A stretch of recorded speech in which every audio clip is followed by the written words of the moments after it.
Hello and welcome to another Blitz game here on my channel, Sibit's Chess channel. I'm going to seek a 3-minute game, and once again I am FIDE Master Ingvar Jónsson and I am playing a South African candidate master. So he pauses, plays d5, and I play the Czech Benoni,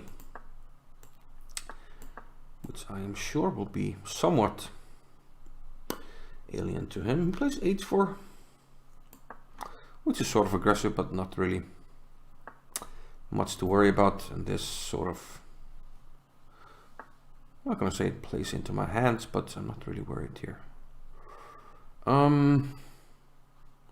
Just going to castle. The plan is bishop g5 anyway, so now he's sort of, even though he gets knight f5, I will get my trade if he goes knight f5, that is.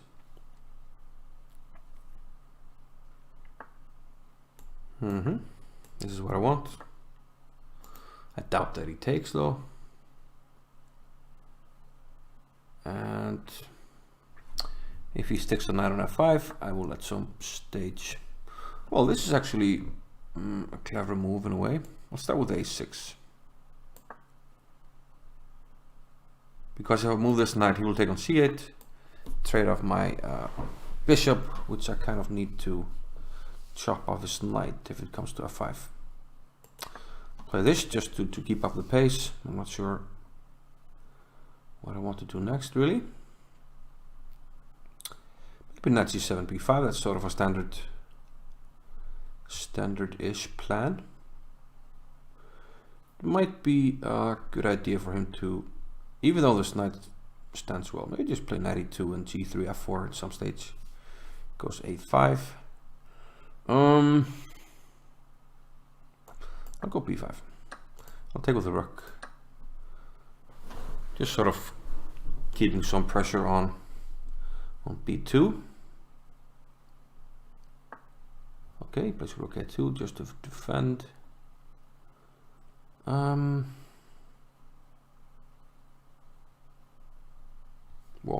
almost played knight f6. I need a move here.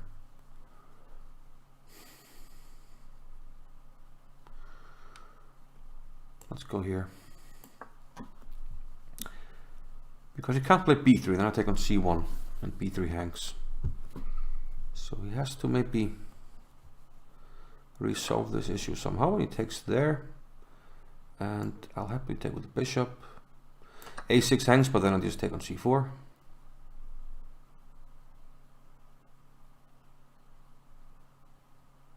No, I'm starting to like it. I think I will play knight c7 next if he does nothing.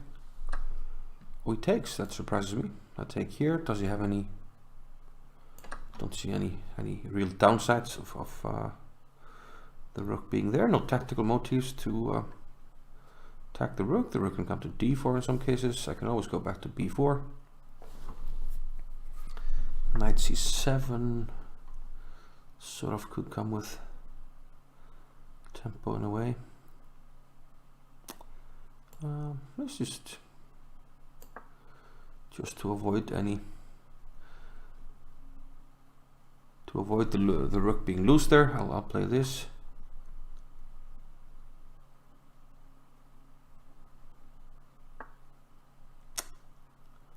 Oh no, knight b5. Now I'll take and play knight f6.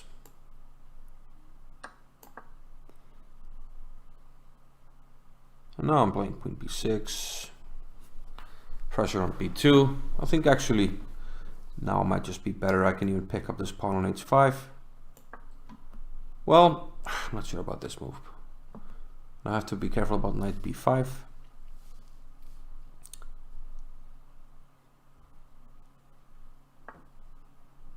And he just goes for semi-broke here. Let's see.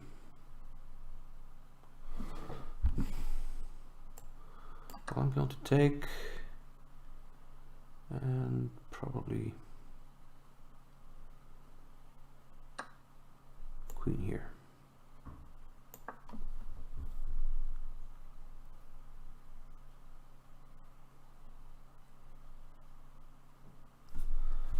have the upper hand on the clock, which is very, very important actually. I want this rook off the 7th so I can maybe take on h5 and there's no pressure on f7, so I think I'll just do that now. He still doesn't have e5 because it's pinned to the queen. And now his time is just going down. He might want to sacrifice, but I kind of have to allow it. Then I'll just play queen b8 or something. Okay, I kind of expected a sacrifice there.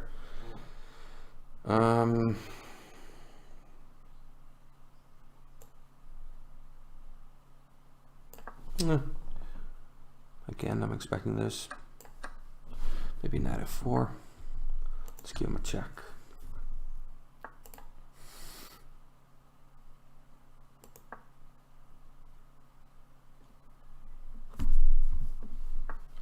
Should be at least a little bit annoying. King, well, there's knight h5 type of moves.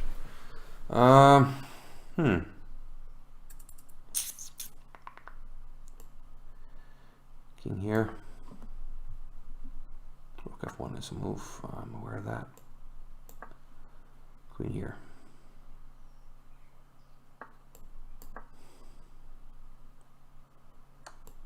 I am aware of this being a move as well. Okay. Now we should be quite okay, right?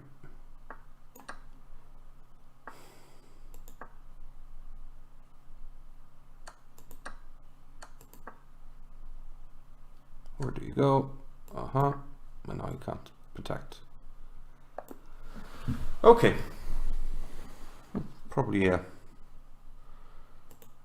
decent game. Yeah, he played it somewhat creatively. Just going to pull up the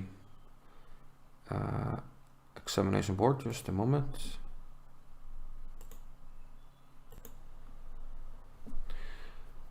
Okay, this is actually the first time, well, I have used this before, but I've never recorded a video using this, using these post-game analysis on chess.com.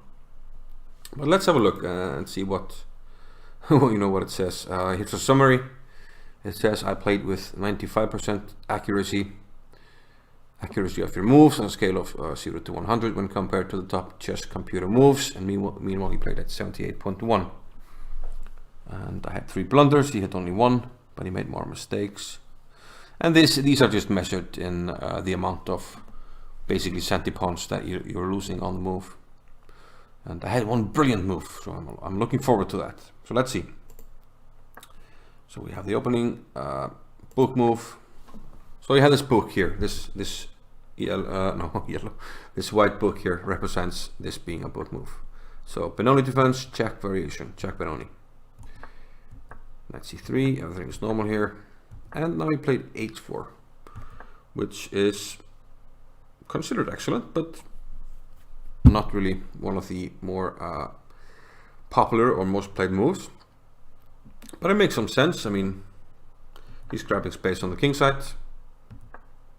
And yeah, computer approves. And I think I'm not forced to play h6. It kind of goes well with sort of this strategy of putting the pawns on black squares and trading off.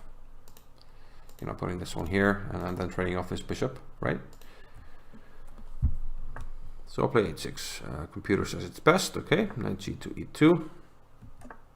Castle. So far we're agreeing with the computer. And knight e8. Yeah, knight h7, because funnily during the game I was thinking I had a blind spot. I thought I could put the knight on h7 or almost play knight f6. But the knight on h7 here probably makes some sense because I need to control this square. So maybe that would free up my queen. But okay, this also has some you know, some jobs at times on c7 to support b5. Okay, bishop to e2. I played bishop g5, bishop g4. A lot of excellent moves. a6. I want to expand with b5. Bishop f4 I didn't consider. Computer says it's an alternative. Fair enough. A4. Very often white wants to prevent this break on b5, and he does so with a4. Even so, I play rook b8 because, well, my position is sort of a waiting game. I'm waiting for white to reveal his hand. a5. I decided to play b5 here and get the rook on b file. Rook a2. And the computer doesn't like my move, rook to b4. It wants to play bishop takes c1 and then rook b4. Okay. Maybe. Then maybe he has to retreat because he has some, problems defending this pawn here. So maybe that's what I should have done, but okay. He now took on d7. Computer really doesn't like that. And if you go to the report, this is probably around where things start to swing. Computer has it as better for white, but then it swings, and seems like I keep it more or less, but I drop it in a few places. I guess we'll see. He takes on a6. I take on c4. Computer now has me somewhat better. Rook a7. And I play rook d4. Computer agrees. Queen c2. And now I took on c1, which I thought I had to do to, well, because he has had this attack on my bishop, and I want my queen to take on g5 if he had taken, so this felt natural to me. Knight f6 now, protecting this, and now I want queen here, and then we can eye this pawn, and the rook can enter. I'm trying to make a green, yeah, trying to get all the colors in. He castled, and bishop g4. And now I'm just trying to win the pawn, and he goes for computer doesn't say this is best, but f3, bishop takes h5. He loses a pawn, but f4 sort of, it's a blitz game, you have to go for it. I think this is a very good practical move. We took with the queen b6, and, well, felt like a normal move, kicking the rook away from the attack on f7. Also, my queen can become useful here, attacking this as well. And now bishop takes h5, and that's a blunder. Blunder city. I should have played rook to b4, just attacking b2 and keeping the status quo. Queen h4, mistake. Knight f5 was best. So yeah, so I did allow this. And if I play something like rook here, then maybe I have to worry about this. Maybe queen g3. And yeah, at least counterplay. But okay. He played queen h4. Now he's threatening rook takes f6, and, well, he's just directly threatening to take on h5, so bishop g6. Here I thought he would take on f6, and yeah, the computer agrees. Rook takes f6 is best, but knight ce2 is excellent. Still waiting for my brilliant move, unless I missed it. Rook takes f6, g takes f6, and knight f4. Okay, inaccuracy. Should have taken on h6. But this felt logical. I mean, he wants to take here and then put one of his knights on h5, and I'm having issues on g7. c4 check. I want the queen on f2, and it's a blunder. Ooh. Going from a very advantageous position to a, well, vulnerable one. Should have played king h7 and just protect the pawn. Okay, he played rook a1, which was a mistake. Could play rook a6. Okay, king h7, brilliant. Caca. I thought it was, it's logical. I defend this. I don't want to be on g7 because of knight h5 checks. But from here, I sort of just survived. I mean, it's a plus, but it's not like a huge plus. But then again, yeah, after we trade the queens, it's completely winning. And yeah, the rest was just some time trouble. Even though I blunder here. Oh, it was just hanging. Wow. Oof. Just noticed now. But now there's no defense. So, okay. I mean, I think overall I played well. I mean, 95. That's. I haven't checked it that often. I don't know if that's really good or just pretty good. I don't know. You tell me. What score have you gotten in in the report. Have you gotten higher than 95, or are you around 80 or 70? You know, tell me in the comments. But until next time, I will see you. Thank you for watching. Bye bye.